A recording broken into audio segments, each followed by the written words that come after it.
aborsi itu dilarang jika sebelum peniupan ruh atau sebelum adanya ruh itu masuk ke dalam janin tersebut. Itu sangat tidak diperbolehkan menurut Kiai Nadim.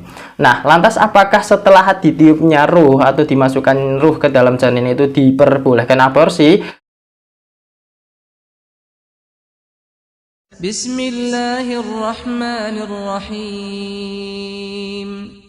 Assalamualaikum warahmatullahi wabarakatuh. Bismillah, alhamdulillah, amma ba'dah. Apa kabar sahabat santri semuanya dan pendukung channel Al-Hadafi? Semoga kita semua selalu dalam lindungan Allah Subhanahu wa Ta'ala.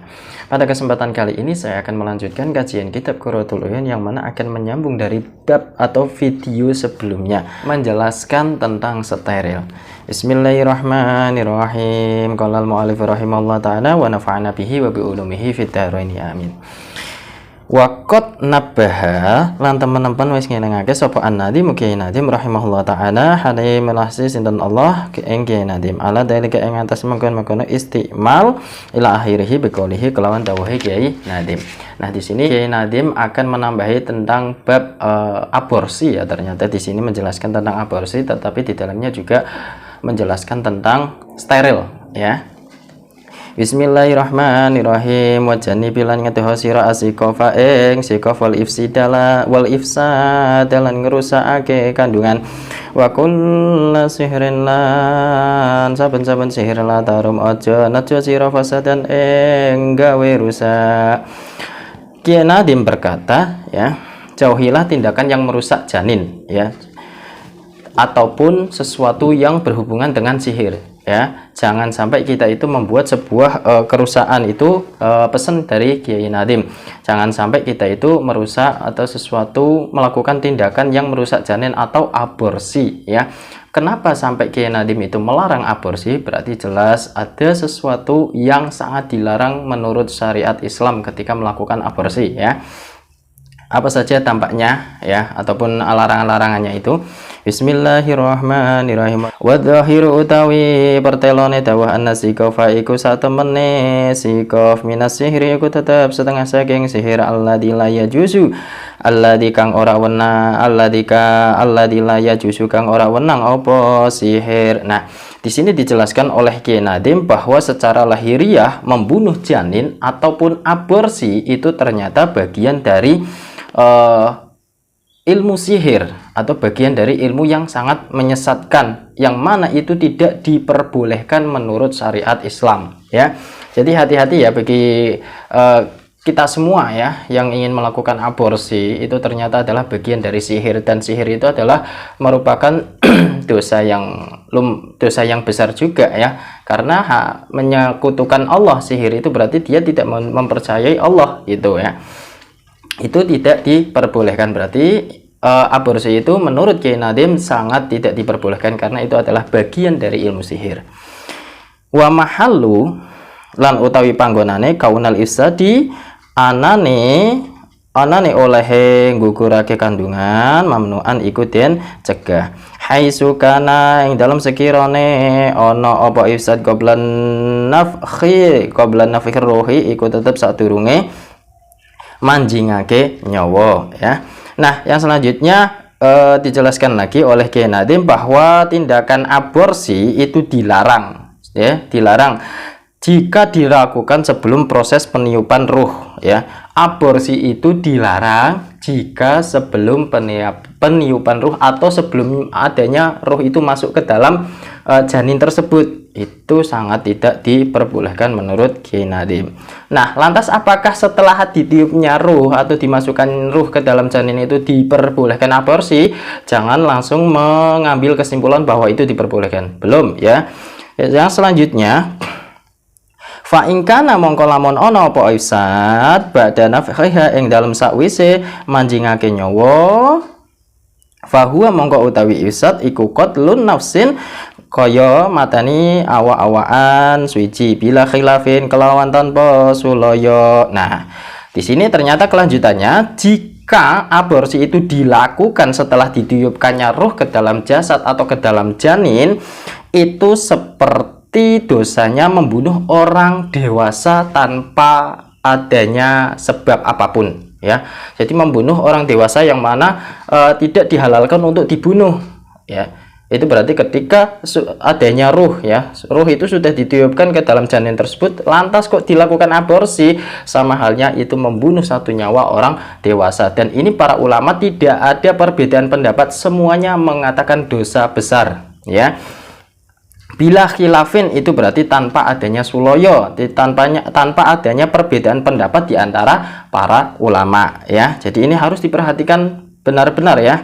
Jangan sampai melakukan aborsi. Biasanya orang-orang yang melakukan aborsi itu adalah mereka yang melakukan hubungan intim di luar nikah. Itu sering terjadi seperti itu, ya. Melakukan aborsi karena apa? Malu karena melakukan hubungan intim di luar nikah, ya. Akhirnya diaborsi atau digugurkan kandungannya agar seperti normal kembali, tidak ada kehamilan. Padahal itu justru dosa 2 kali lipat. Yang pertama adalah dosa hubungan intim di luar nikah, yang kedua adalah dosa melakukan aborsi. Jadi hati-hati betul-betul, ya, bagi kalian, ya. Hindarilah melakukan pacaran itu, hindari, ya. Sesuatu yang tidak ada manfaatnya atau banyak maldorotnya itu dihindari. Bismillahirrahmanirrahim. Wa amasti'malu lan anapun utawi nganggo perkara yufsidu kang ngrusakake yufsidun natfatu kang ngrusakake maring mani nafsaha iya kahanane mani wa yabqar rahimu lan isih tetepe opo kandungan bikuwatihi kelawan kekuatane kandungan kobilan iku isin trimo lil wiladati maring mana fadalika mongko utawi mengkono istimal kal azli kaya dene hukume azal wallahu alam bisawab, ya. Nah, yang selanjutnya adalah adapun menggunakan sesuatu yang bisa merusak sperma, ya, namun membiarkan rahim tetap bisa melahirkan, itu sama saja dengan namanya azal. Yang kemarin sudah saya bahas, ya. Azal itu apa? Mengeluarkan sperma atau mengeluarkan mani di luar rahim istri, ya. Itu juga bagian perkara yang tidak dianjurkan dalam syariat Islam, ya. Ini jadi setelah membahas aborsi juga membahas azal, ya. Bismillahirrahmanirrahim. Min jawabinan iku setengah saking pira-pira jawaban li Abil Abbasi keduwene Imam Abu Abbas Al-Wangsyarisi kang bangsa Wangsyarisi ma utawi dawuh nasuhu kang utawi pertelone ma al-mangsusu ing dawuh al-mangsusu ila akhirih. Al-mangsusu utawi dawuh kang den pertelake li aimmatina keduwene pira-pira golongan kita al-manu yaiku nyegah minastikmali saking nganggo perkara saking nganggo perkara yuberidur rahma kang ngademake apa ma ing telanaan, ya. Nah, di sini diantara jawaban-jawaban Imam Abu Abbas Al-Wangsyarisi itu ada redaksi, ya, bahwa pendapat yang jelas dari para guru kita, ya, dari para masyayikh-masyayiknya Imam Abu Abbas, ya, itu tidak boleh menggunakan sesuatu yang bisa mendinginkan kandungan atau membekukan kandungan, atau layaknya bahasa kekiniannya itu namanya steril, ya. Jadi tidak diperbolehkan menyeterilkan rahim atau menyeterilkan kandungan, ya. Itu sangat tidak diperbolehkan, ya. Au yastakhrijuma utawa amrih ngetokake apa ma ing perkara fi dakhili rahimi kang tetep ing dalam jero ne kandungan minal mani saking nyatane saking mani, ya, atau mengeluarkan sperma dari dalam rahim, ya, seperti yang tadi dikatakan azal, ya, mengeluarkan sperma dari dalam rahim itu tidak diperbolehkan, ya. Ataupun di sini mengeluarkan sperma dari dalam rahim itu ya berarti aborsi juga, ya, bisa dikatakan sebagai sebuah aborsi. Itu sangat dilarang menurut Imam Abu Abbas Al-Wangsyarisi.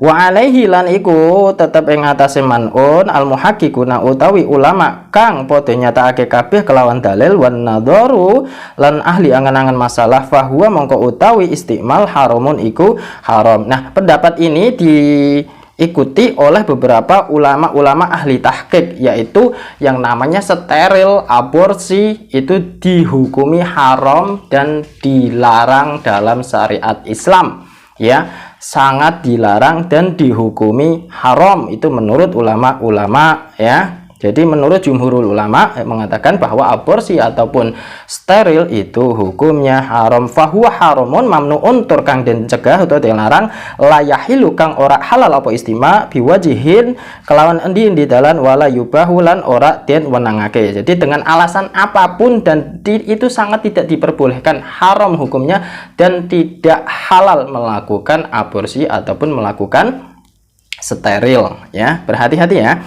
Bismillahirrahmanirrahim. Summa qala mangko nuli dawuh sapa Imam Abi Abbas wala ibratan lan ora ana milang-milang iku maujud bima kelawan perkara infaroda kelawan kang deweni bihi kelawan ma apa al sapa al-lahmi tegese Imam Lakhami min Jawa zi nyatane saking kewenangane istikhrajima ngetokake perkara fidakhili rahimi kang tetep ing dalem jerone telanaan minal mai nyatane saking banyu qoblal arba'ina ing dalem sadurunge 40 dina.